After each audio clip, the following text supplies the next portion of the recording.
As soon as you see this man who uses a car from the oldest models, which has been around for over 30 years, you will think he is a poor employee or a simple farmer.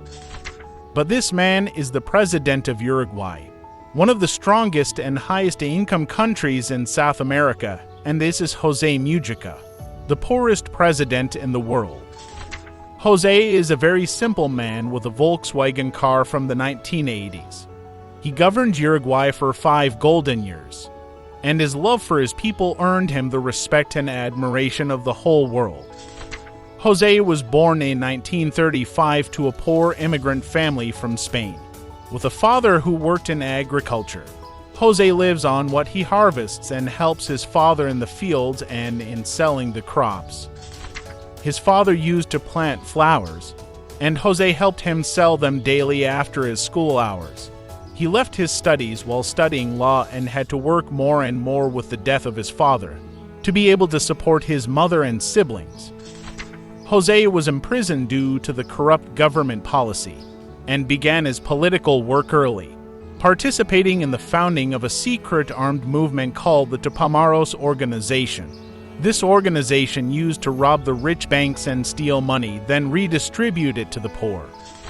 He almost died in one of the armed conflicts with 6 bullets, but miraculously survived. He was then arrested after being falsely accused of killing a police officer.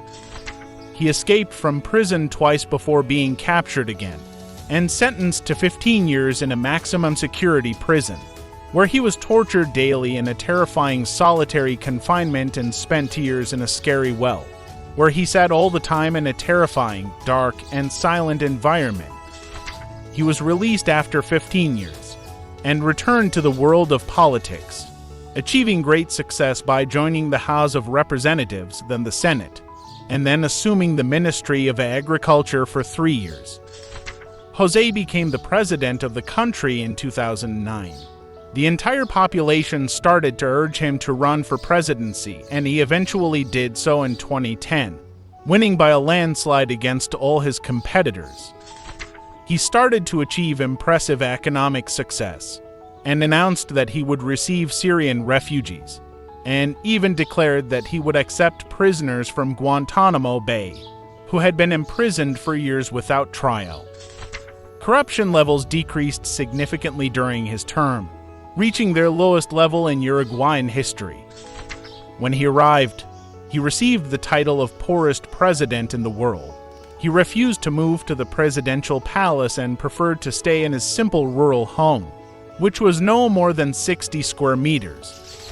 He refused to ride in luxurious cars like other world leaders, and continued to drive his cheap car himself without any security or escort, which cost only $1,000. He donated more than 90% of his presidential salary, which was $12,000 a month. He did not have any bank accounts or other properties, only his small home, car, and bicycle, which he sometimes used for rides. His wife, a member of parliament, also donated her salary to the poor. They got married in 2005 but did not have any children. Despite this, he did not marry another woman to have children. In 2014, during a harsh winter when Uruguay was facing difficult conditions, he issued a decree to turn the presidential palace into a shelter for the homeless and provide food for them. After his term ended, he returned to his old home, where he planted flowers just as his father used to do. He sold them and distributed them in the streets, setting an example for all world leaders to follow by serving his country and people, and forgetting himself.